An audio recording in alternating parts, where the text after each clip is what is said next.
Taskar Hausa Novels, ku danna mana subscribe sannan ku taɓa alamar ƙararrawar sanarwa da mun ɗora sabon shiri za a sanar da ku. Masu sauraro ga mu ɗauke da ci gaban labarin 'yan zaman Saudiya kashi na 21. A shirinmu da ya gabata mun tsaya a inda muka ji. Asad ya yi mata wani kallo sannan ya ce, wai me ya saka jinan ba kya ganewa ne? Ga abin da nake ce miki, ga abin da kike faɗa min. Kayanki za su ɓata ne ko zan cinye su ne? Oke shi kenan, don Allah kirawo wannan shakkalar uwar gawali tana so su yi magana da ita. Oke zan kira mata mazabar nan gurin kar ki ja min masifa. Ya ce na koma gida ina zan saka raina wallahi ba na son zama billa. Jiki a sanye ta zo za ta yi mai kis kaucewa yana mamakin halin jinan. Hakuri ta bashi ta bar gidan. Kiran uwar gawali yayi bugu ɗaya ta ɗauka domin dama tana saka ran kiransa tunda wata yayi ba tare da sallama ba ko gaisuwa ya ce ina son ganin ku. Yana gaya mata haka ya kashe wayarsa hawa sama yi domin rarrashin yayan nasa. Daidai da fitowarsa daga toilet sanye da tawul fita ya zauna a falonsa har sai da ya gama ya fito zama ya akan kujera tare da ɗora kafa ɗaya kan ɗaya. Saukowa Asad yana cewa don girman Allah ka yi haƙuri, wallahi na daina abin da kake tunani ba haka ba ne. Asad, na ce maka ba na son wani bayani ka tafi magana ta ƙare. Ba ka jin tsoron Ubangijinka sai ni za ka ji tsoro har ka dinga yi min ƙarya bayan ka san haramun ce, yawa ba musulmi ba. Duk abin da Ubangiji ya hana Asad ba wanda ba ka aikatawa. Rannan ma na kama giya a ɗakinka, ko a ina ka samo ta oho. Wato wajen da aka buɗe na giya nan kake zuwa ko? Kai co, da a nan babu wajen giya, amma abin takaici gari ya wannan mai albarka shi ake siyar da giya. Haƙuri ya dinga bashi amma ko a jikinsa ƙarshe ma tashi ya bar mai gurin. Rasa inda zai tsoma ran sai ya ji daɗi. Ƙararrawar gidan ce ta buga alamar baƙo ya zo. Tashi ya fita. Buɗe musu ƙofa ya su biyu ne. Ɗakin da Yimuna take nuna musu. Suna gaishe sama bai kula su ba. Baya cikin nutsuwarsa babban burinsa Mutallab ya haƙura. Suna shiga Yimuna da ƙyar ta tashi ta rushe da kuka. Kallon kallo suka shiga yi tsakanin uwar gawali da uwar shanawa. Zama suka yi suna tambayar ta lafiya. Cikin kuka ta ba su labari tas ta daɗa da cewa idan da hali ku taimake ni ku canza min gida. Wallahi wata ran a gidan nan sai dai a ɗauki gawata. Wani takaici ne ya danna uwar gawali ta ce ki saurara mu me kika mai da mu in iska ko me aka kenan watan ki ɗaya kina magana canjin gurin aiki an faɗa miki a banza ake samun kuɗi ke ko irin ɗamarar nan ta 'yan mata baki iya ba yadda kika zo haka muka tarar da ke ko irin rarraba wajen nan ba kya yi balle ki ba mu haƙƙin mu to wallahi idan baki abin da ya dace ba ya kore ki duk inda kuɗi yake sai kin nemo kuɗi kin ba mu ko da kuwa cin keke ta baya don uwarki an faɗa miki a banza muke samun kuɗin ko ce miki akai sata miki muna kwance ake ba mu yawa ba 'yar zamani ba. Yanzu wace mai yawon ce za ta tsaya tana wannan aikin ba tare da tana raba guri ana ba ta maƙudan kuɗaɗe ba. Wato kin zata duk wanda ya je maka kwaso kuɗi yake to bara ne miki firi-firi. Idan kin ƙi jikinki to za ki wannan aikin ne. Idan kin so jikinki to za ki neman maza ko na mata ko kuma ki haɗa dukkan biyu. Ba abin da yake kawo kuɗi sama da wannan wallahi. Gaban Yimuna ne ya faɗi yawa ba musulmai ba a hankali ta ce ni daman ban ce ba zan ba ku kuɗinku ba. Amma ku tausaya min ku canja min gurin aiki ƙuguna ciwo yake min wallahi. Tafawa suka tashi suna cewa kanki ake ji idan kin shirya ɗaya daga cikin waɗannan kya aika a kira mu idan kuma biki shirya ba ko da wasa kar ki sake a sake yi mana waya karamar 'yar iska. Uwar shanawa ta ce fuska ce bai gani ba shi ya saka ma bai taɓa neman ta ba wallahi. Uwar gawali ta ce gane min hanya idan bai ga fuska ba ai dole ya baki wahala dole sai kin kawo kanki an ci uwar sa bada. Da kallo ta bisu tana mamakin dukkansu ya ci a ce wani suke wa faɗa ba wai su ce ga abin da za ta yi ba. Da ido ta bisu har suka fita rufo mata ƙofar suka yi Asad da yake jiransu a falo miƙo musu kuɗi ya amsa uwar gawali tana ƙirgawa ta ce sun cika cas. Kallonta uwar shanawa ta ce ba za a tambaye ta ba akwai abin da take so ko za a bata? Tab wallahi ko kobo ba za ta ci ba. Kina ganin yadda take ƙoƙarin barin gurin aikin nan? Idan ta gudu ba mu samu wani abun ba cewar uwar gawali. Uwar shanawa ta ce gaskiya ne amma bai kamata a yi mata haka ba. Gaba ta yi tana cewa kanki ake ji wai mahaukaci ya faɗa rijiya. Ba ta da zaɓi da ya wuce ta bi ta suka bar gidan. Yumna kuwa ta yi kuka kamar ba gobe, duk wani wanda yake gaban iyayensa ashe ɗan gata ne. Insha Allah ba za ta taɓa yin zina ba. Gwara ta ci gaba da wannan aikin da dai ta faɗa fushin Ubangiji. Mahaifanta ne suka yi fushi da ita, kalli yadda rayuwa ta yi mata, balle a ce Ubangiji ya yi fushi da ita. Ai abin sai ya bi haka muni. Za ta ci gaba da aikin insha Allah, komai zai zama tarihi, ko halin da take ciki ba su duba ba.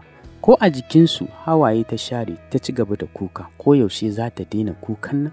Yaushe komai zai zama tarihi? Kullum addu'a take, Ubangiji ya yafe mata. Allah ya sa tana da rabon ganawa da malam ta nemi yafiyarsa. Idan ta mutu ta tabbatar wuta za a saka ta, iya bakantawan malam da ta yi. Tunowa ta idan ba ta da lafiya, malam ya kasa zaune ya kasa tsaye. Yau ga rashin lafiya amma ba mai ko kula da ita. Sallah ma da ƙyar take yi, tashi ta yi ba batun abinci, ji ta yi hanjin cikinta na juyi a hankali ta fito tana dafa bango. Jiri ne ya ɗauke ta, ba shiri ta zube a ƙasa. Jin taku ta yi da sauri ta kalle sa. Yayan Asad ne a hankali ya ce, na gode. Kai kurum ya ɗaga mata, still bai sake ta ba. Sai ma taimaka mata da ya yi ta zauna a kan kujera. Abincin da yake ci ya kawo mata gabanta, Yumna hawaye ta share. Bakinta na rawa ta ce, na gode sosai, Allah ya saka da alkhairi. Hankacif ya ɗauko ya miƙo mata, amsa ta tana share hawayenta. Duk da haka ba su daina zuba ba. Kuka take har da shashshika, zuba mata ido mutallabe, yana mamakin wace irin damuwa take ciki har hawayen fuskarta sun kasa tsayawa.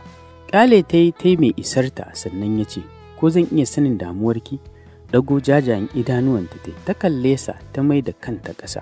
Ta ya za ta sanar da shi irin tarihin laifinta? Ta ya za ta sanar da shi ita mara tarbiyya ce ga iyayenta? Ganin bata ba shi amsa ba, ya tashi ya bar mata gurin. A hankali ta soma cin abincin da ya kawo mata, tana ci gaba da share hawayenta da bata san ranar tsayawarsu ba. Bayan ta gama ci, ta kwantar da kanta akan kujerar tana mai da numfashi. Ba jimawa Mutallab ya fito, kallon kunnenta da yake sanye da hearing head. To kenan tana da matsalar ji. Haka ya tambayi zuciyarsa, ganin ba shi da mai ba shi amsa. Sakkowa ya zauna a kujerar da take fesin ɗinta ya ce, shirya na kai ki asibiti. Ɗago idanuwanta ta da suke cike tab da hawaye, ta ƙara mayar da kanta ƙasa, ganin kamar ba za ta iya tashi ba, sai ya taimaka mata ta tashi da ƙyar, ta fara tafiya a hankali. Har suka isa gaban motarsa, buɗewa ta yi ta shiga, shi ma ya shiga. Yumna da tun zuwanta gidan yau ce rana ta biyu da ta fita, kullum tana cikin gida tana aiki tamkar jaka. Ba irin bakar addu'ar da bata yi wa Na'ima ba. Ko yanzu ina su Fa'iza da Nana, ko sun yi aure? Share hawaye ta har suka isa asibitin bata daina kukan ba. Buɗe ƙofar ya fito, da sauri aka kawo wheelchair aka saka ta a ciki, direct emergency room suka kai ta. Rufuwa suka yi a kanta domin ba ƙaramin taimako take bukata ba. Arlit zuba musu ido ta sai daga afira yake yana mata wasa. Yarinyar da yanzu ta yi wayo sosai take mai dariya. Kallon Ahalim ya ce, lafiya? Matsowa kusa da shi ta rungume shi tana dariya ta ce, ba ka gajiya da yi wa afira wasa duk girmanta? Sauke ta ya ɗora ta akan cinyar sai ce, ban taɓa jin nauyinta ba, ta ya zan gaji da yi mata wasa?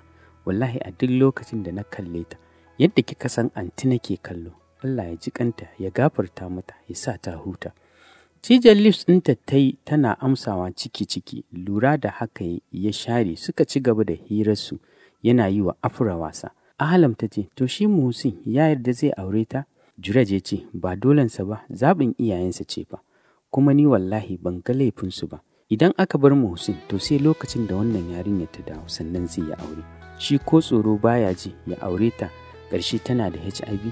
Da sauri Juraj ya ɗago ya kalle ta ya ce, haba Ahalam, wannan wace irin magana ce?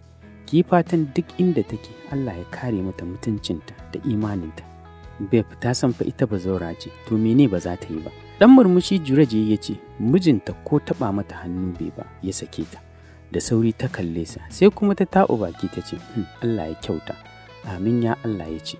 Ɗauko wayar ta tana duba galeri ɗinta ta ce, kaga a tamfar da Yusra ta fito da ita, ya kamata mu siya, ga bikin yana karatowa. Amsayi yana cewa oke, zan magana da ita sai na tura mata kuɗin. Amsar wayar ta tana cewa to shikenan ai wallahi yadda ka san na matso da bikin nan na Jod yanzu shikenan sai Yusra kaɗai a cikin gidan nan ba dai ta tsaya ruwan ido ba. Mutane nawa ne suka ce suna santa cewar Jurat. Ahalam ta ce a'a bari mu zaɓa mu darje wallahi. Dan murmushi ya ce daman za a yi muku dole ne. Jamai gemunsa tana cewa a'a wannan kenan. A can Agadas ƙasa da kansa ya tunda ta fara mai bayani bai ɗago kansa ba har ta gama. Sannan ya ce ki yi haƙuri, ki koma gidan mijinki ki zauna. Share hawayenta Shamsiya ta ce wallahi Allah malam Fa'iza ƙaure muna ce kuma kowa ya san 'yar iska ce. Wani abu ne mai ɗaci ya tokare mai zuciya jin sunan yi mana da ya ce Shamsiya haƙuri shine gaba da komai. Kika sani ko dalilin haka Allah ya shirye ta? Bai kamata abin da ba mu gani ba mu dinga shaidarsa musamman ma shaida ta zina. Wani koyi kike so ki bar wa 'yar uwarki da yanzu za ta yi aure ita ta fito ke ma haka? To shi kenan malam zan koma yauwa Allah ya miki albarka ungo. Ya faɗa yana ciro jaka 3 ya bata amsa tana mai godiya.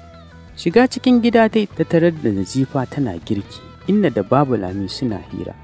Gaishe da su ta yi inna Hadiza ta tashi tana a'a sannu da zuwa ina jikan nawa yake na ganki ke kaɗai. Shamsiya ta ce na bar sa a gida ke yanzu a gurin 'yar iskar yarinyar nan kika bar ɗanki cewar babu Lami.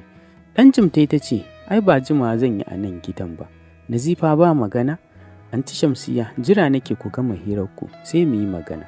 Dan murmushi ta ce yaushe suka ce za su kawo lefan naki? Wannan satin suka ce ranar Laraba. Shamsiya ta ce Allah ya kai mu. Amin dukkansu suka amsa da shi. Shiga cikin ɗaki suka yi ta fashe da kuka ta ce wallahi ina cikin matsala wai yanzu ɗan Habu kwana 7 zai yi a ɗakinta bayan kowa ya san 'yar iska ce. Tagumi Hadiza bata sanya za ta yi da wannan abun ba. Abu ƙarami ya zame mata matsala ta kawar da waccan shegiyar ma balle wannan haka dai take gani amma yanzu gashi nan wankin hula yana neman kai ta dare ta ce karki damu mu je a haka kwantar da kanki za mu ci gaba da neman taimako. Kin ga yaron nan fa Hafizu da ba dan masara bane da wallahi shi kadai gayya ne domin sai yayi abin da za ta bar wannan gida amma da yake dan iskan yaro ne wai malam ya hana su irin wannan abu. Hawaye ta share ta ce yanzu ma ƙararsa na kawo amma malam ya ce na yi haƙuri na koma wallahi inna duk haƙƙin yi mana ne ke bin mu don uwarki ki yi shiru me muka yi mana din dan na sama wa kaina mafita shine zaki dinga haƙƙinta ba na son neman tashin kina ga yanzu mahaifiyar mamman ta guje ta ke yi mana fa annoba ce malam da ƙyar yadda da mamman zai auri Nazifa. Shiru tana share hawayenta bayan sun gama hirarta. Tashi ta koma gidan mijinta. Fa'iza ce zaune da bulala a hannu tana dukan ɗan gidan Shamsiya da sauri ta ƙaraso ta ɗauke shi tana cewa ke baki da hankali ne baki ga yaro ba ne zaki da ke shi a'a ba ma a haife shi ba kamar wannan yaron shi zai min kashi a ƙasan ɗakina bayan na gama gyara shi na saka turaren wuta cewar Fa'iza. Allah ya saka masa wanka kika yi wa ɗakin da turare yaro ne kwata-kwata watansa nawa a duniya cewar Shamsiya. A'a ba ma a haife shi ba ta faɗa tana buɗe labulen ɗakin ashe ɗan Habu na kwance akan kujera daga shi sai gajeren wando. A fusace Shamsiya ta shiga ta ce yanzu kana ganin ana dukan makaɗa shine kai shiru wato ta yi mai duk abin da ta ga dama ko? Ɗan Habu kashe rediyo ɗinsa ya ce ɗanta ne fa hukunta shi take yi ya za a yi na hana ta hukunta shi. Tun yanzu na fara raba adalci ke yanzu jiya ba dukan shi kika yi ba akan ya ɓaran miki da gari. Ita kashi ya yi mata ki duba ki gani yadda ta gyara ko'ina sai kamshi yake saboda ya tsotso baƙin hali a nono shine ya yi mata kashi. Shamsiya nuna kanta ta ce ni ce mai baƙin halin? Kunna rediyon sai ya ci gaba da ji rasa inda za ta yi fitowa bata ce komai ba. Ta shiga ɗaki ta ci gaba da kuka daman duk wanda ya ce tukunyar wani ba za ta tafasa ba shi ma tasa ko ɗumi ba za ta yi ba. Duk inna ce ta ja mata wannan abin a gidan aurenta. Yaronta ne ya rarrafo kusa da ita ashe bata wanke mai kashin ba. Tashi ta fito da shi ta wanke mai jin sallamar Nana da sauri ta ɗago tsaki ta ja ta mai da kanta ƙasa ta ci gaba da wankinta. Dariya Nana ta ce amarya idan ba ke gida ya lalace. Fa'iza fitowa ta rungume Nana tana cewa yau a gari in ji maki bako wallahi kuwa ban daɗe da dawowa ba na ce bara na zo gurin Aminiya. To bismillah shigo ciki. Ɗan Habu tashi ya fito suka gaisa shiga ciki suka yi Nana ta ce ƙawa Na'ima ta dawo.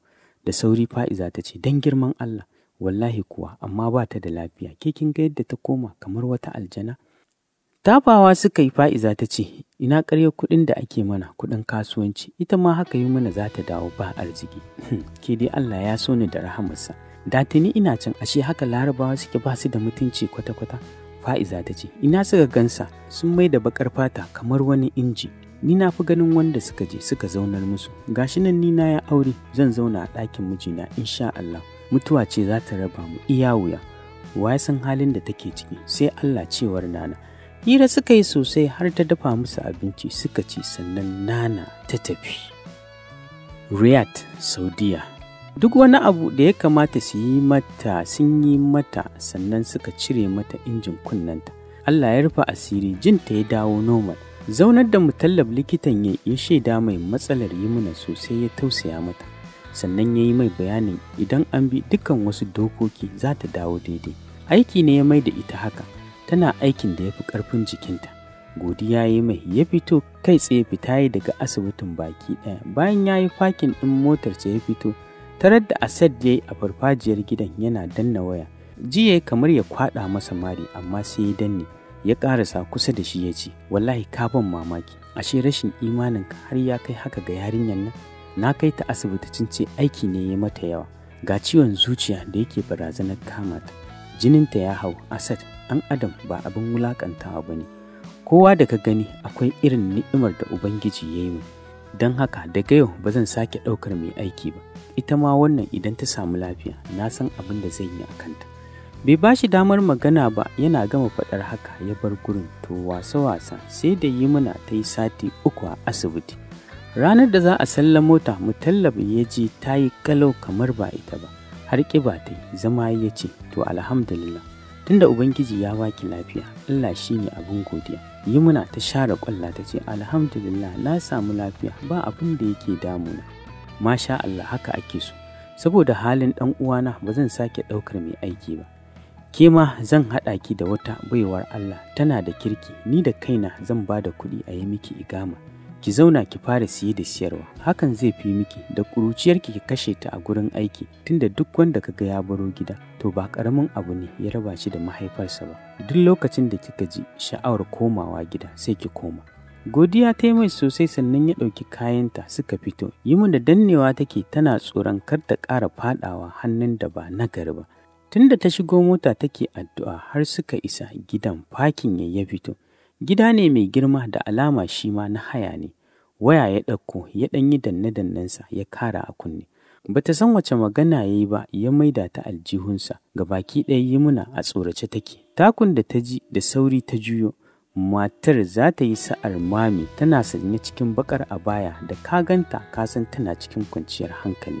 Kuma Hajiya ce. Gaishe da ita ta yi, magana suka yi da Mutallab ce, oke ba damuwa, akwai abubuwan da zan koya mata, irin su salon gyara dai na mata. Allah ya taya ni riko, baka da damuwa, insha Allahu rayuwarta za ta alkinta.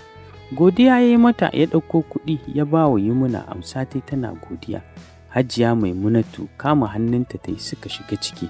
Da alama gidan ita kaɗai ce a cikin fat ɗinta. Zama ta yi a ƙasa, tana jin fargabar da take ji ta ragu. Abinci ta kawo mata tare da tambayar ta ya sunanta. Yumna ta ce, Yumna Nura a Gadas. Murmushi ta ce, ashe ki yar garinmu ce, shi yasa na ji hankalina ya kwanta da ki. ‘Ya'yana 2, mutuwar aure ce ta kawo ni nan, iyayena sun mutu, ba ni da tudun dafawa, da ba zan taho wannan ƙasar aikatau ba. Wallahi dole ce ta kawo ni nan. Gashi nan alhamdulillah, ba abin da zan ce da Ubangiji ce godiya. Shekara 15 a nan na yi aikatau da dama, sai muka haɗu da Alhaji Mutallab, ya taimaka min har na samu na yi igama, na zama ina da shaidar zama a ƙasar nan. Sai kuma na faɗa business, yanzu haka ina da shagon kaina na gyaran jiki. Salon ke duk wani abu da kika sani na gyaran jikin mata, ba abin da ba mai. Kitso ne, lalle ne, su kansu larabawan zuwa suke. Kefa, me rabo da ke daga gidanku, kina da ƙananan shekarunki. Yumna da jikinta ya sanyi, tabbas duk wanda ya ƙi ji ba ya ƙi gani ba. Masu sauraro na, zan dakata a nan cikin wannan labarin naku na 'yan zaman Saudiya, wanda Yasmin ta wallafa, yake zuwa muku a taskar Hausa Novels. Sai mu kasance da ku a shirinmu na gaba masu sauraro. Idan kai ko ke baƙuwa ce, ku yi mana subscribe, sannan ku taɓa alamar ƙararrawar sanarwa da mun ɗora sabon shiri za a sanar da ku.